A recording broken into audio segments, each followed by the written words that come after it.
Yay!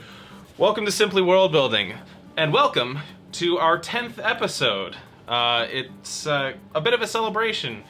You know, not everyone makes it this far into making a little series, and so we thought it would be kind of cool to round it out with some happy celebrations. And speaking of celebrations, that's going to be the theme of this episode specifically. We're going to be looking at building a couple of celebrations or festivities that really make your world feel full and that your players or your readers can feel very enveloped in. Mm-hmm. So one interesting thing about celebrations and festivities is that often in movies or books, they are typically used as devices to disarm the reader or the player before something terrible happens. Yeah. Think about the Harry Potter Triwizard Tournament.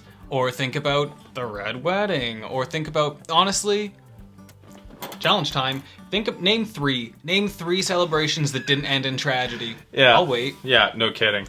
No, it's you're totally right there. A lot of the time, it is set up there to, even if it's not something catastrophic, sometimes it'll set up like character drama. Exactly. You know what I mean? Like the next thing I think of again in Harry Potter is it was a ball. It was some kind of ball. I don't remember what happened. Snowflake dance or whatever it was. Exactly. And just how many people? I don't know, but I know what you mean. So many people were just upset. Yeah.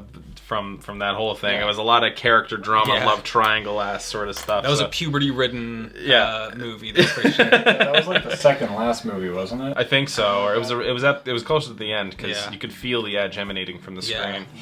Yeah. But that is a very good device if you're ready for something dynamic shifting or heavy intrigue, is you can use a celebration as a way to sort of disarm them and then use the stark juxtaposition of something terrible or dramatic to happen, and that's a very engaging force. But it's also a very engaging force to get people interested in enjoying the culture or the festivity or something like that as well. So I was planning on making a few that just make the world feel full and happy and lived in. But if in your game or your book you want to use it to kill off some main characters or introduce the big bad guy, that's totally good. That's fine. Yeah, I was totally going to riddle all my festivities with horrible tragedy. Absolutely, yeah. Hooray! Yeah, so we're going to be doing that for this episode anyways, building a couple of little festivities and talking about how helpful that can be for making your world feel full and well-built.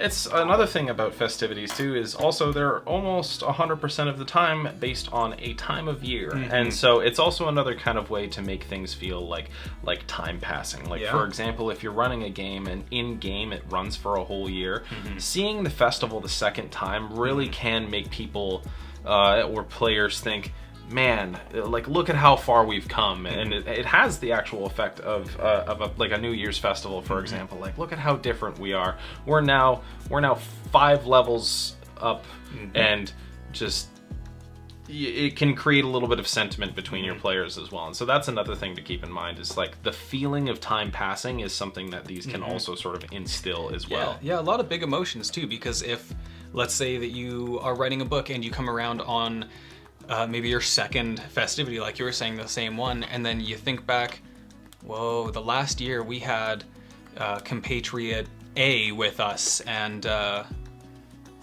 they've gone the way of the dodo. So it can bring out a lot of big emotions one way or the other. And big emotions are exactly what you should be going for if you're in a game or a book or something like that. Things that people can relate to and feel strongly about. Yeah, absolutely. I know when I threw a festival into my game, it was at the end of a tragedy, and it was sort of to wrap things up as well. Like when you guys started playing, the idea of the festival happening was something that was looming on people's minds, and so the sort of hustle and bustle of people preparing was something that kind of adds to the general tension in town. But after all was said and done, you defeated the big bad of the area. It felt like a celebration of what you guys did, even though it was technically a celebration of something that was happening in world. So there's a lot of ways you can sort of use them to invoke emotion or or make people feel safe when they shouldn't, or add tension when it isn't there. So it's a very emotional plot device to use. Yeah, and you can also fill, if you are playing a game, or even if you're reading a book, you can have all kinds of like activities in those that feel very engaging, especially in a game where the players get to actually interact with them a lot. And so you can have games that test their abilities, or games that test their actual critical thinking, their real life critical thinking. Or also you can use them to like as devices to compare or contrast to plot themes as well. So like for instance in our world, if you were having a game here, you could have something that actually has to do with these monsters, these big creatures, or these titans. And whether that be, you know, like a titan fighting pit or something like that, or just like even if you're just, imagine you're walking around a city and you're like, it's this big Coney Island in real life, and all of these things are like Titan themed or something like that. You got that one where you bring the hammer down, try and ring the bell, and it's the head of this giant Leviathan monster or something like that. They can all be themed to fit whatever need that you want, and it's those kind of things that make the world feel so real, is because these things impact people's lives so significantly that they're making whole things out of it. And so you get to see all of these things, and it can, you know, be good feelings, it can be bad feelings, it can be whatever, but it's something that these people have on their mind so often that they made a thing out of it. Yeah, totally. Or also like big events that have happened in the past. We talked a little bit about Jotunmyr, how like they have, you know, in their past they have this big, huge moment that defined their entire culture and their country, which was these two races kind of coming together and merging. And we were playing with the idea of having something called like a Unity Day or something like that, which celebrates the huge event that shaped their entire current culture. And that's still hundreds and hundreds of years later is such a big thing to them. There's still a day for it. Yeah, absolutely. That was to do with like the festivities and stuff like that. It is fun to have, especially in like a D&D setting, to have something for your players to engage with. Because if you just have city but with decorations now, it's not going to invoke anything. There's not going to be any feeling of celebration. They might even be annoyed at the change. Whereas when it came down to me making a festival for you guys, I specifically, this is a lot easier to do when you have players and you understand the characters a little bit after, you know, running a game with them for at least a little while, was I put something in there that was going to specifically call out to each of your three characters, so I knew there would be at least one thing you guys would want to try. You had a fighter, there was a fight pit, and I even added in a little bit of a slightly different win condition than merely beat up someone. It was a large suit of armor that had a sort of sword like stabbed in the neck hole as a head, and instead of just merely beating up the armor, I had the character have to draw the sword from the neck of the armor. You completely bodied the challenge with, I think, 2 natural 20s in a row. But nonetheless, it was there to add a little bit of a different condition and make it feel a little bit more fun rather than just like mercilessly beating the crap out of someone. I had one of the other players plays a rogue, and an excellent one at that. And I had a pickpocketing contest where people would keep a little silver handkerchief in their pockets, and whoever had the most would win. And then I also had like a shooting contest for our gunslinger, who again absolutely kicked the crap out of the other contestants by not necessarily luck but good rolls, absolutely. And I like to think you guys had a little bit of fun with that session, and just it was really just playing around in a low stakes environment. But it's fun for your players to play with something that they know. Put things in there that you know your characters are going to be very good at, because your players are going to want to do that. No one's going to want to jump into something they're specifically not good at, or they might, but it's good to put something in there that you know like each of your players will specifically enjoy, and then add other things. That celebration was one of the most memorable moments for me. Exactly, in that campaign. Yeah, celebrations and festivals are an enormous thing in a world, and with D&D as well, or any other game, this is a good rule of thumb. but also, especially when you're writing a book, you hear about like describing taste, smells, whatever. This is a time when there's going to be so many of those senses that you can really, really lean on those. Like in the case of, some sort of like, let's say it's a Halloween adjacent thing, there's going to be all kinds of smells. If you think back to like childhood, what do you think of when you're walking around on Halloween? Maybe you smell the smell of fireworks. Maybe you gave yourself a little tasty treat while you're walking around, and so you can taste that, you can smell that, you can hear that.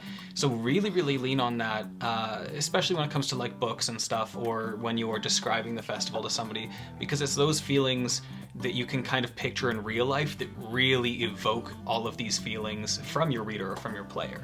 And there's so many in a festival, so many, so really go hard on that. Absolutely. I immediately thought of the smell of that horribly cheap face paint.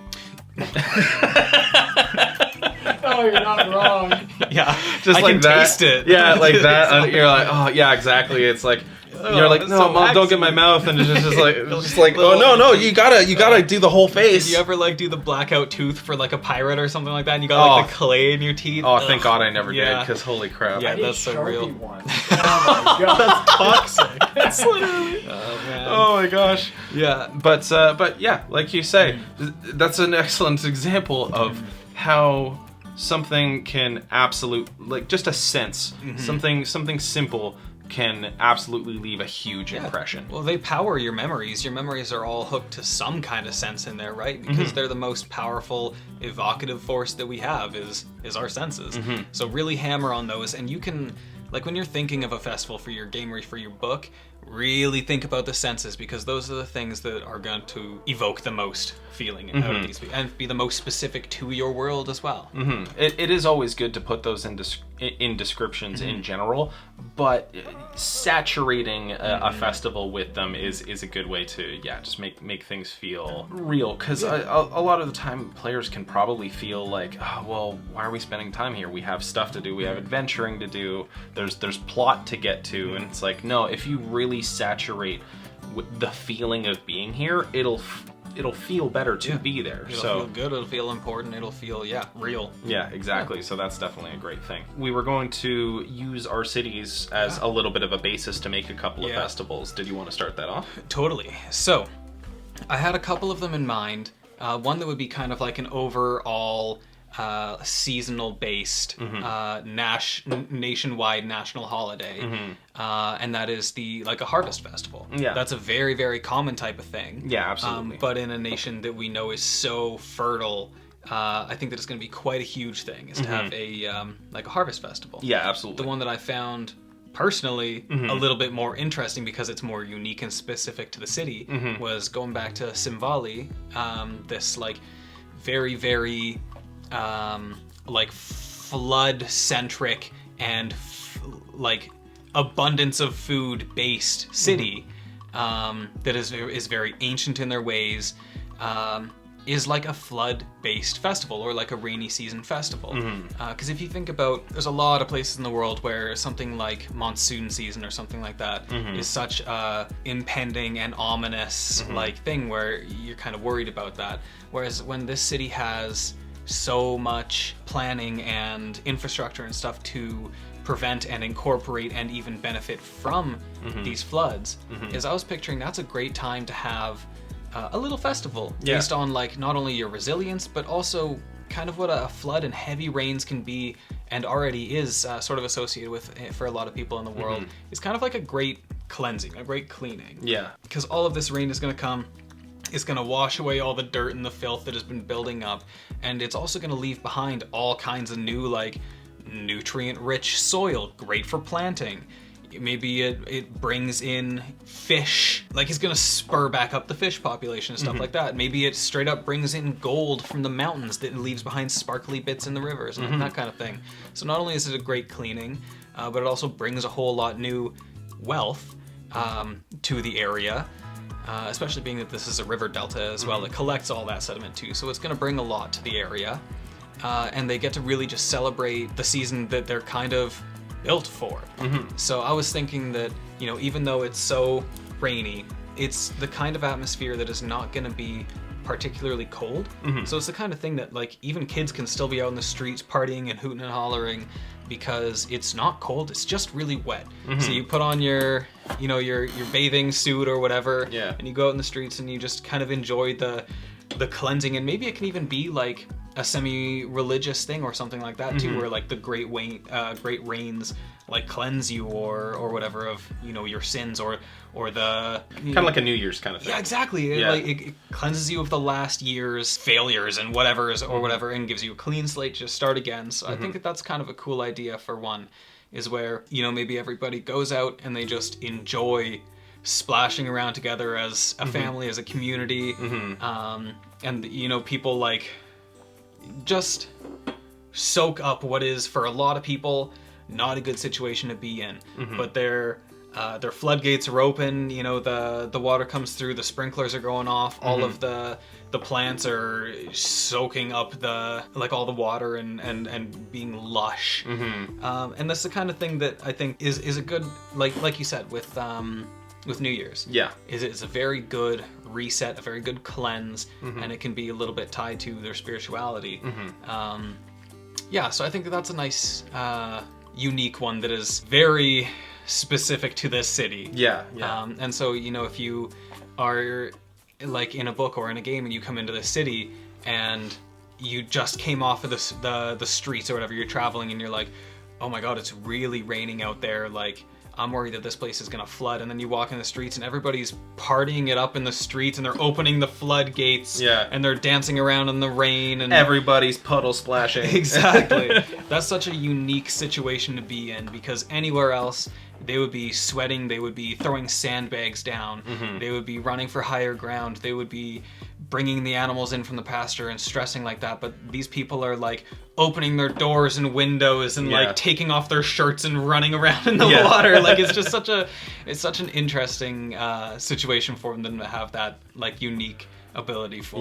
Yeah. I was trying to think as like certain rituals, like you said, like opening the floodgates, because we said there were going to be like sort of creeks, or canals that sort of run through this area that may have been maybe a little bit controlled, and so I was thinking of maybe something to do with that. But we also said there was going to be, at least in the sort of the central park on the upper level, there was going to be a pond with a waterfall or something like that, and maybe over the drier season that precedes it, you know, the pond will, you know, slowly dampen down a little bit, maybe as the water fills up a little bit more, or even they kind of, you know, artificially fill it with the mechanical means to do so. Maybe the waterfall doesn't go all year, and so getting the waterfall to start as part of this may be like a sort of ritual that's sort of celebrate. It's like the fireworks on New Year's, or certain things like that everyone kind of turns out to the ball drop in Times Square or whatever. As you see the water's rising and they're about to lower the gate or whatever. 3, 2, 1, and it goes sploosh. Cascades down. That's a cool scene. That's a cool spot to be there for in a moment in history, for sure. Yeah, so I like the idea of that. And that's the other thing, is like having like little rituals. It's not, everyone put up streamers and everyone's just happy, but having something that everyone's turning out for is also huge, and also an excellent opportunity to make things go to absolute shit if the plot says so. Absolutely. Gang's all here. It's a perfect time for like, oh, you're in the city for this big celebration. Well, what if somebody blows up the dams or something like that? You've just now immediately put this huge twist in it that turns this moment of elation and excitement into dread and terror and agony and bad things and bad things and bad things, and it's a good plot point, right? Yeah, absolutely. Yeah, it's compelling. Well, it was kind of, I did sort of the same thing. It wasn't necessarily a yearly festival or anything like that, but another thing that happened in my campaign that I made for everyone here is there's a coliseum that is commonly used for, it's like fight pits and stuff like that, but it's something that a lot of people in the city turn out for when it does happen. And so the main players, by some circumstances, were forced into the gladiatorial combat, and much of the city turned up, and then a gigantic horde of harpies attacked and started fucking up everyone's shit. And it's the same thing, just gangs all here, everyone shows up for this big event, whether it be a festival or just something like that. It's a great time to stir the pot and make moments it a bad of catastrophe during this moment of what should be celebration. Yeah, exactly. So it's the same sort of idea and an example of something we've done in real life. So another one that I was thinking about in general was this, and this is one that, hey, feel free to use. This is a freebie. You're welcome. Is like the Harvest Festival. Yeah. That's in so many real places. It's in so many fantasy settings and stuff like that because it's such a moment of abundance and celebration because you've done it. You've got the food. You don't have to stress for the rest of the year because you've got it. You know what I mean? It's like when you get your paycheck. Exactly. It's like, wow, look at all this money I have. And so it's that feeling of security and comfort knowing that you're good. You're good now. You got what you put in all the work for. But there's more layers to it that you can also put in. For Furos, it's going to be such a place of like abundance already. And a huge thing for them is fertility. And so one thing that in real world religions and cultures and stuff like that, a lot of places also celebrate fertility in like the baby creation sense.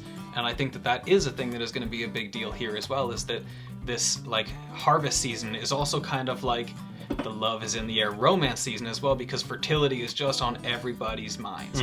And so like while you're out like grabbing fruit from the vines and you take a big old chomp and you got this peach juice all over you as well, it's also a big time for like romance and love in the same way that like, you know, we've got like Valentine's Day or whatever now, but you're plucking all these flowers and you're handing them to your love and your, you know, like it's a big time for like not just time for fruit, but also for like other plants as well, like fruits flowers.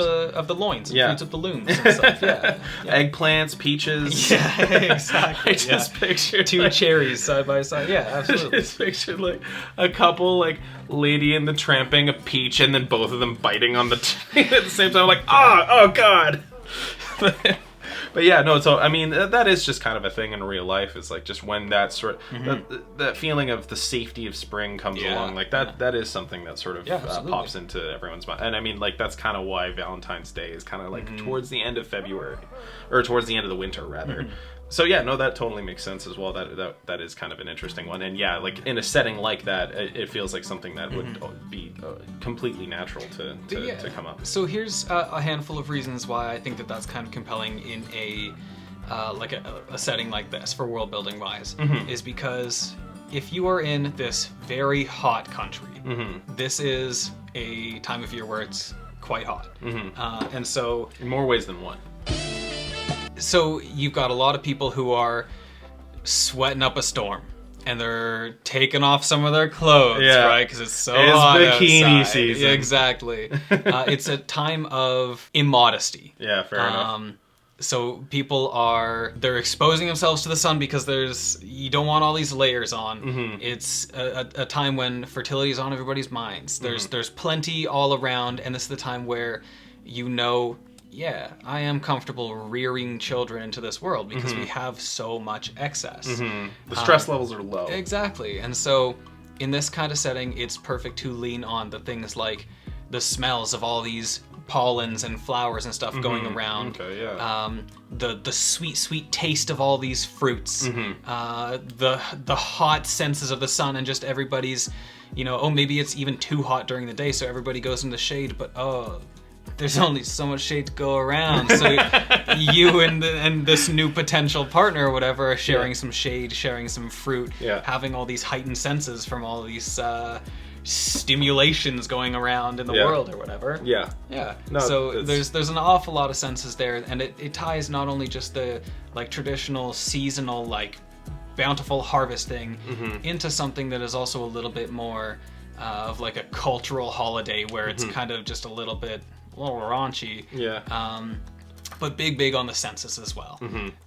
Yeah, it's sort of an all around feeling, and that just kind of it's something that would be almost weird not to include into a season tied up with like so much of metaphorically similar things as well. So absolutely, yeah, it does make a lot of sense. For the city of golems, there's really only one thing you can make a festival about that I can think of.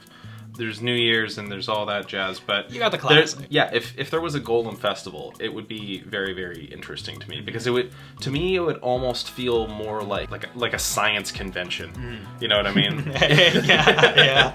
Like everyone's like, hey, check, like this is the time where everyone can not only it's a celebration of like all that they've built currently, but all that they're progressing to build as well. Every year, some kid brings in a golem that pours baking soda and vinegar into its head, and every year with that.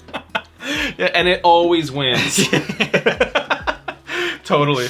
But how did my forklift not win? Exactly. So yeah, it's as a thing, it's a celebration of like, it's a little bit of a thankfulness for what we have and what we built, but also a celebration of movement forward. And it would be sort of, the event would be a lot of like the city's premier golem builders bringing out their latest and finest creation, something that really kind of twists the fabric of how people think of these things. It's like that event that Apple does or whatever, when they like show off their new phone and they're talking about its features or whatever, but for golems. Yeah, and with actual new features. For real. Does it happen every month? Yeah, and they kept the charging cord the same. Did they include the charging cord? Never. But yeah, so like I could see like I had mentioned, there's going to be ones that are sort of made for the purposes of art, and so new sculptures and new golems that are inherently beautiful or have these sort of new features that make them prettier is going to be a huge part of it as well. But also like advancements in the golem technology as well, like considering the fact that, I've actually figured out a way to have golems like hover off of the ground, or hey, this one's got 6 arms, or hey, this one's actually like particularly dexterous, so it can do things like cut your hair and not kill you. And big upgrade over last year's. Yeah, absolutely. Yeah, ain't that right, Frank? What? I can't hear you. My ears are chopped off. But yeah, and so stuff like that, it would be almost sort of a showcase for like. And also like new and up and coming people being like, totally. Hey, what do you guys think of this? It's not Leonardo da Vinci's over there, but like a little bit of a celebration of the up and comers as well. And just generally like, the creation of golems is going to be something celebrated. Newbies starting for the sake of art, for the sake of science, for the sake of military might, and they would probably be even like little sections to be like, hey, this is the artistic section. This is the sort of parade area. They're walking the big old golems down for the yeah, exactly. This one's we have a Robo Pooch one that's your very best friend and stuff like that. And so I think that would be such an interesting thing to have as a festival, because it's not a very generic festival. No, exactly. It's such a specific festival and like cause of pride for this city only, that's such an interesting and unique one that you can only find here, and it's so specific to here, and it's such a big source of pride for this city specifically. Yeah, it might even be something that people travel for. You know what I mean? If you're close enough in the local area and you're like, I probably won't die this year if I travel all the way. It might be something that actually attracts like tourists and stuff like that. And that showcase would be a huge purchasing point as well. Yeah, well, if you're wealthy from a country over or whatever, and you're like, I really want to automate my, farms or whatever, like maybe you go up for the Golem Festival Day and see if you can pick yourself up one of those combine harvester golems or whatever. Yeah, absolutely. And so it just the idea of that, and I really like the idea of the mix of art and science. Totally. With that, I just think it would be such an interesting thing, and like again, like you can have like a pretty regular mannequin-sized golem, but if you have something that looks like a particularly beautiful person, or looks like a portrait, and not necessarily, but like a recreation of like someone or something like that, and like people appreciating the details and the artistic aspect of it, as well as the practical aspect of it, I think is like a really good, yeah, it's a good marriage of practicality and artistry as well. And so that would be just I think super cool of a thing to do, especially if you're running a game with this.